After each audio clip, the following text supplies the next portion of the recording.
Hello everyone, nubkeks here. Welcome back to Nub Raids. We are on the test server, and I had to make it. I'm actually doing this champion before the fusion, but stay tuned. I will have a showcase of Timid the Fool, the brand new fusion, coming very, very soon.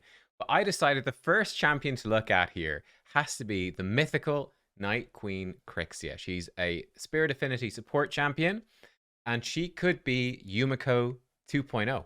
We are here to find out. What does this champion have going on? Well, of course, she has the two forms, which look absolutely sick. Of course, they look incredible. Super cool badass. She's Knight's Revenant faction, by the way. But what we have going on with her, A1 not too special. She can increase the duration of debuffs. I mean, that's pretty cool. That's pretty useful. Her A2 is nice and interesting. Doom Lantern, but decrease resist and block buffs on all enemies for 2 turns and decrease turn meter. This is definitely intriguing. I'm curious to check this out.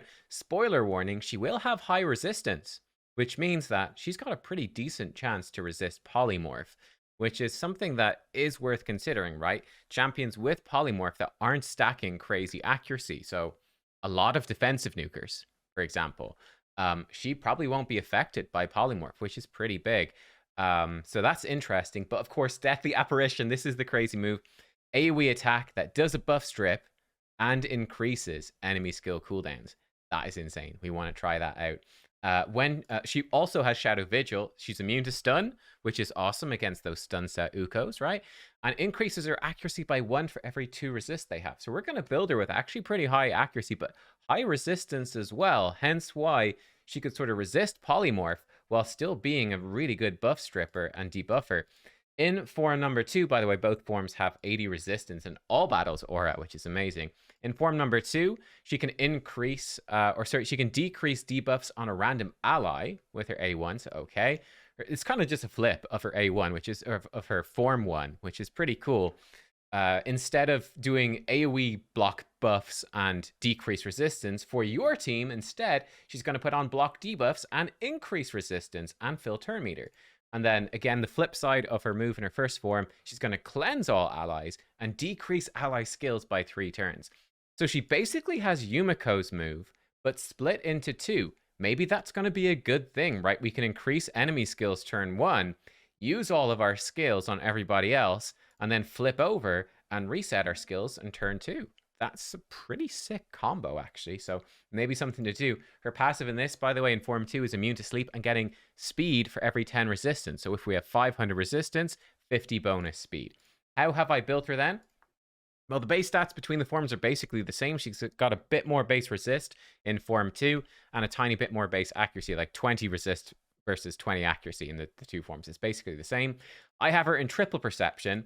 And we've tried to get her with high speed, so 303 speed. She's actually fairly tanky. Then she's got high resistance, very high, and 485 accuracy. So, like, if I grab a calculator, hang on, calculator, here we go. If I grab that calculator, and we're getting 1 resist for, well, okay, it's pretty straightforward. I could probably do this in my head, but let's do a calculator to be exact. So let's do like 576. Divided by 2, we're going to get almost 300 bonus accuracy. If we add that on to 483 with this particular build, she's going to be up to 771 accuracy just with that accuracy in her passive, which is kind of nuts. If we take, what was it, 576 resist, if we add on 80 from her aura, it's going to be at that, and we divide it by 2, she'll be getting an extra 328 accuracy. If we include the resistance from her aura, if we were to use that, and then we could add that on to the 483, right? And she'd be up above 800 at that point. So it adds up. It makes quite a difference, which is pretty cool. In Form 2, it's almost the same, but almost 600 resistance there, and easily getting the 50 speed. So she's going to be super fast in Form 2 for me. For the Masteries, I did decide to go down into Unshakable, right? Instead of grabbing the bonus accuracy, seeing as this is basically plus 50 resist, plus 25 accuracy. That seems like a win. Gonna get bonus resistance up here, bonus accuracy over here, and just some turn meter stuff, basically. So yeah, I mean, we'll give it a go. You know, one little combo. I don't know if this matters, but 5 resist for each buff. She does put out like 2 buffs. Maybe that will help a little bit. I don't know. I don't think so, because her form 1 is the debuffy one, and that's the one that gets bonus accuracy. So yeah, she's not gonna have buffs on herself in that form. Anyway, whatever. Let's give it a go. I am pretty excited for this champ. All right, then, jumping over to Doom Tower, we'll jump into this floor. And basically what I've done is I've stuck her into a Seer team in place of a Yumeko or in place of another Kaimar. And essentially the setup we've got is this. It's pretty simple, pretty straightforward. On wave 1, we're just going to switch out of her form 1, and she's actually going to throw out the Rain of Damnation. So she is going to give us block debuffs, increase resist, and turn meter, which should be a pretty good wombo combo here. There's buffs, extra buffs for Seer to rip off. That's going to up Seer's damage. The turn meter will help us to hopefully be faster than the wave. I mean, my Seer is a bit slow for this, so that's definitely going to help, actually. Massively, hopefully. And then we're not going to use her reset on wave 1. On wave 2, we're going to reset everyone's skills, and then priority 2 on Rain of Damnation. Then on round 3, we're going to basically go through the priority of these skills, but then let her swap back to form 1 as well and go ham. I don't know if that's essential, but we're going to give it a go. Kaimar is going to reset us on the final wave. I'm certainly very curious to see, because she will outspeed Kaimar because of this, that when she gets over into wave 3, I think she might open Rain of Damnation and then Night Purge after, which is kind of cool. But yeah, the idea is that she's very like a Yumeko, but she's bringing us potentially a bunch of buffs and turn meter as well, which is cool. Her reset is effectively the same. Let's find out if Kaimar can reset it, which, by the way, is something that I think they should nerf in general with Yumeko, and consider nerfing with absolutely with this champion as well. But 80 resist in all battles is a great aura. Let's go. Let's do it. Ideally, we'd have a Duchess here who could revive us if Seer was to die against something. She's gone into wave 2. She's given us turn meter, a bunch of buffs. Great. She's still in form 2. She's going to reset those skills. Fantastic. Ooh, we're going to pop that stuff out. We're slightly too... Oh, that's a bit annoying. We're slightly too slow. Okay, that's fine. Here we go. She's actually going to... So fast, she's going to attack twice before Seer goes. Then we come over into wave 2. And yeah, because of her speed actually here, she was... I'm curious now. Let's see. Let's skip Seer's turn. Let's just do this. That's fine. So Kaimar reset has not reset Night Purge, but it has reset this. That's interesting. Okay, that's cool. So like right now, if we wanted, we could flip her. So Seer there could have killed that whole wave, but that's cool. So she is not being reset there by Kaimar. It's reset this, but she still has this ready to go. Cool. It's cooled down a few times because she's taken a few turns and she used this somewhere. So that's good for me to see. We need that to happen to Yumeko as well. I'm glad I tested it. But you could see that, yeah, at this point, Seer would have nuked and we would be totally fine. I'd say we probably would have her just do Rain of... I mean, let's leave her on full auto. Let's see what happens here. Let's assume something has gone wrong. I don't know. I imagine Seer's just going to nuke, though. We're going to have lost a few of the buffs because I was messing about. I think Seer probably still kills everything. Oh, she's going to metamorph and actually lose some skills. But she's put all of their skills on a cooldown, and they're all dead. So that's kind of cool, right? So does she work as well as Kaimar or Yumeko? Yeah, pretty much. Yeah, pretty much. So there you go. If you need a reset champion for Doom Tower stuff, Krixia can do it. That's pretty huge. As well as bringing a whole bunch of other utility on top of it and what she's doing. I have to say, that's a thumbs up for me. That's pretty sick. What about Arena? I'm most excited about this, which is where Yumeko really shines. Odd one. Ooh, he's got some nasty blessings here. I'm curious. Let's try this one.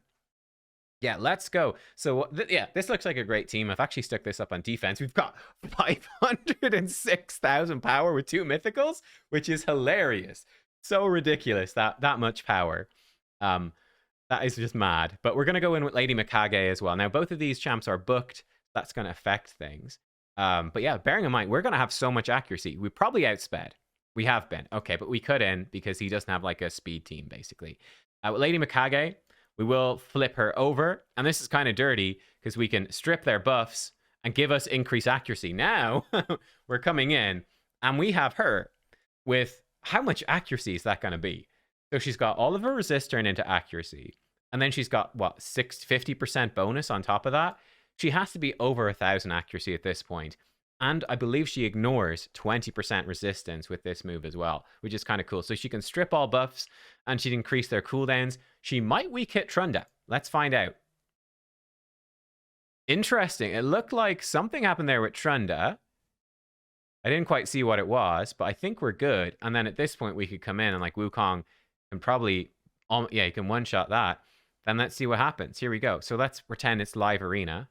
Right, we can let's boost up again. Sure. She can come in and she can AoE stun, which is super, super underrated. Great. Krixia, now at this point, we can go, okay, we could place these debuffs. Actually, let's do that. Let's place these debuffs. Let's push their turn meter back as well. Why not? And Wukong can nuke them again. Bam. That's pretty cool. Let's go again. Let's go again on like full auto here. So basically the setup, I didn't test this out before. I think the setup makes sense. So basically doing most of what we did there. Krixia, yeah, she's going to do priority 1, priority 2, because I think the turn meter pushback is cool. Then Metamorph. Then she's going to reset, place the debuffs, and then Metamorph back and put their skills back on cooldown. We could leave her just in this form and just keep increasing enemy cooldowns. That could be really strong against a slow team. We shall see. Mikage's going to Metamorph. She's going to strip their buffs and then try stun them, swap back when she can, and Wukong's going to priority 1 here. I think this looks fairly solid. Let's give it a go. Let's try it here again. I'm curious. Yeah, let me know. What do you think of this champion so far? This is pretty mad. Like, you know, this makes lockout champions a thing from other... Okay, so we've been polymorphed. Let's see what happens here. Push them back on cooldown. They've been polymorphed as well. That hurts quite a lot. Wukong might die from Duchess. Duchess kills Wukong. Let's see what happens on auto. So on auto, she should debuff them, push their turn meters back. Oh, she has been polymorphed. So they did have enough accuracy to successfully polymorph her. That's what we call in the business unfortunate. Wukong hilariously doesn't get polymorphed. They might be getting close to having a turn now. So this could be pretty bad. Let's see. We go in. Oh, we've landed the stun. That's going to be good as well. That's going to stop their cooldowns ticking down. Makes it a nice little combo, actually. Where are we at now with our cooldowns? I'm curious. So she can't really do anything. You can just A1, put him to sleep, sure. Krixia, let's transform her. Why not? And yeah, let's reset our cooldowns. Here we go. Boom. Reset. Increase the attack. Boost the turn meter. Nuke him. Doesn't do that much damage because of her, of course. You actually could go in and stun. That's pretty nice. What does this do? Yeah, okay, so this is buffing up our team. She's so many moves, you kind of have to keep track of it. Too many moves. Too many. Let's turn meter boost, sure. Just keep the turn meter going. Here we can strip. Yeah, let's increase our accuracy and strip them. Bam, strip them off. Great. Wukong hit her, sure. She can potentially strip some debuffs, which could be pretty nice. Let's see. No, didn't do anything. That's fine. Hit the Duchess. Great. Oh, unfortunately, he did that. That's not great. Well, let's switch over here. So we could decrease enemy buffs. I think we go do our ally attack, see if we can pick her off. Let's see what we can do. We got the stun, which is nice. This is going to hurt like heck. Might actually kill us all. Oh, it basically has. That's not ideal. Extra turn is going to help Wukong tick down. Let's go. That's increase their cooldowns. Get polymorphed. Wukong's back. This is ridiculous. I love it. I love it. Let's see if we can steal a strengthen. Try keep Wukong alive. Oh my god, what an epic battle. Wukong is going to die to a single hit. You can't kill the sheep. The sheep's invulnerable. Invincible. So yeah, interesting enough. I'm very curious about how much accuracy he has. Polymorph on the... I mean, oh, never mind. It's a 6... Okay, that's the problem. Sorry. It's a 6-star polymorph. So our resistance... Obviously not helping us there. Let's put the decrease resist. I'm glad we didn't get polymorphed. It was a close thing. I think we're just doomed, basically, at this point. I don't think we can kill him. But we'll give it our best shot. And now we die. Okay, and we're dead. Okay, so 6-star polymorph, you gotta watch out, right? You will still get there's no resisting it. Okay, that's fine. That's fine. Here you got a bunch of +4s. Let's find something more on my level. +4 Rotus is scary. We could give it a go, though, will we? Let's give it a go. This is risky. Let's give it a go. We're going to lock him out, which is not always great against Rotus because he can start popping extra turns and just destroying. Let's give this one a go, though. Here we go. So we swap over. You debuff them. Cool. Lock out their cooldowns. Nuke them once. Okay, turn meter boost. And then we should start doing some turn meter pushbacks, which could be pretty good. So, bam. Come in, stun them, which I do like. Push their turn meter back, decrease their resistance and all that. Wukong's going to do some stuff. Wukong's going to get hurt. She actually slept her. We come over, reset the cooldowns, and cleanse. Actually quite cool. She's going to come over, ooh, and do an ally attack. Okay. Interesting. Buff us up. Oh, he went for the Rotus. If he went for anyone else, that would have killed their whole team. But hey, we'll take it, I guess. Push that, do some turn meter, buff manipulation stuff, boost up again. It's a pretty fun little speed team that we've got going on here. She's going to metamorph and increase their cooldowns, lock them out again. I like that. Yeah, I think it's pretty sick, man. It's pretty sick. She's going to swap over, boost the accuracy. She's pushing their turn meter back. Wukong's going to A1. She's going to stun them now. It's fun. It's fun running these two mythicals together, right? Because everyone's going to get her. It's quite fun. And these are champions that everyone, if you got Krixia is the hard one to get. Presumably, it's just you have to pull it from primals. But everyone can get all of these other three. And you can potentially just completely destroy a team like this, which is nuts. I mean, I don't know if we had them fully geared or whatever, but still, this power's a little bit low. It's like the same sort of team. Let's see it against this sort of team. I'm curious against this. Will it work? Will it not? I've got no idea. No idea. Hopefully, I didn't take enough time to look at 6-star polymorph, if there was or wasn't it. Hopefully not. Let's see. So we come over, try strip their stuff. Here we go. And we're able to lock, yeah, no problem locking out that Mithrala.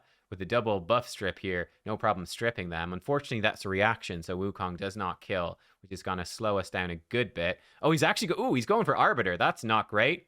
There's a stun. There's another turn meter pushback and some decreased resistance and block buffs. Wukong has been polymorphed. Polymorph, no!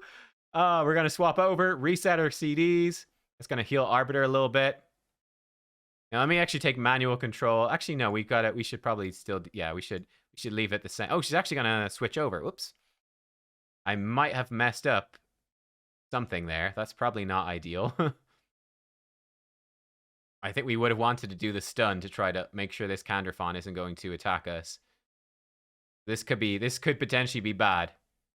Nice enough damage there, actually, from her. Funny enough. Arbiter's going to not die. Arbiter is going to die, but so is he, basically. We're going to actually switch back over.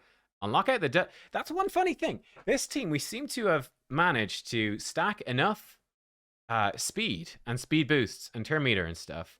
That is actually a +4 Duchess. We've actually been able to get back to our lockout on Krixia in time to lock her out twice in a row, which is pretty fun. So there you go, guys. What do you think about this champion, Krixia? I mean... As far as I can tell, this champion is extremely, extremely good. That's my initial thought. Very similar to YUMEKO. I feel like this is basically like... I feel it's sort of Plarium's response to Primal Shards being really unpopular. It's like, oh, people don't like Primal Shards? Okay, well, here we go. Here's the OP mythical champion to make everyone tempted.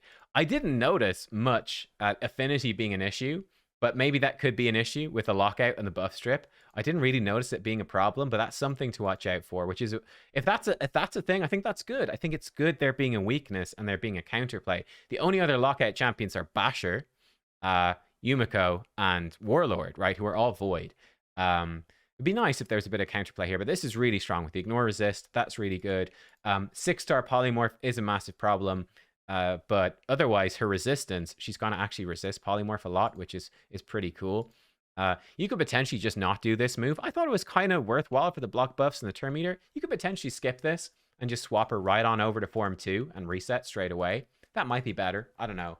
But yeah, I thought that was fun, man. This champion is sick. It was fun to do a showcase. Let me know, would you build her any differently? Would you do anything any differently? I certainly think if you have this champion, if you are lucky enough to pull her from a Primal Shard, she is going to completely change your account. She's going to completely change your arena teams. She is a new champion to be absolutely terrified of in arena.